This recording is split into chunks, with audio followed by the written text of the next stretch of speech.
Hello everyone, আজকে share করব বেঁচে যাওয়া রুটি দিয়ে হেলদি ও টেস্টি একটা টিফিন রেসিপি।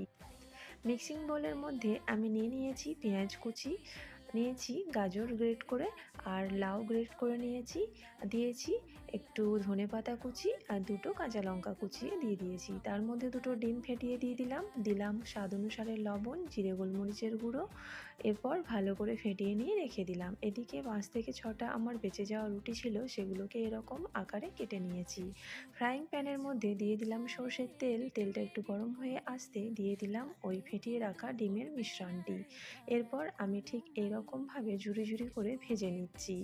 ভাজা হয়ে গেলে আমি ওই কেটে রাখা রুটিগুলো এর মধ্যে দিয়ে দেব। রুটির ওপরটায় ঠিক ছড়িয়ে দিচ্ছি এখন আমি একটু সয়া সস আর টমেটো কেচাপ, আর ওপর থেকে জিরে গোলমরিচ ও ধনের গুঁড়ো একটু ছড়িয়ে দিলাম।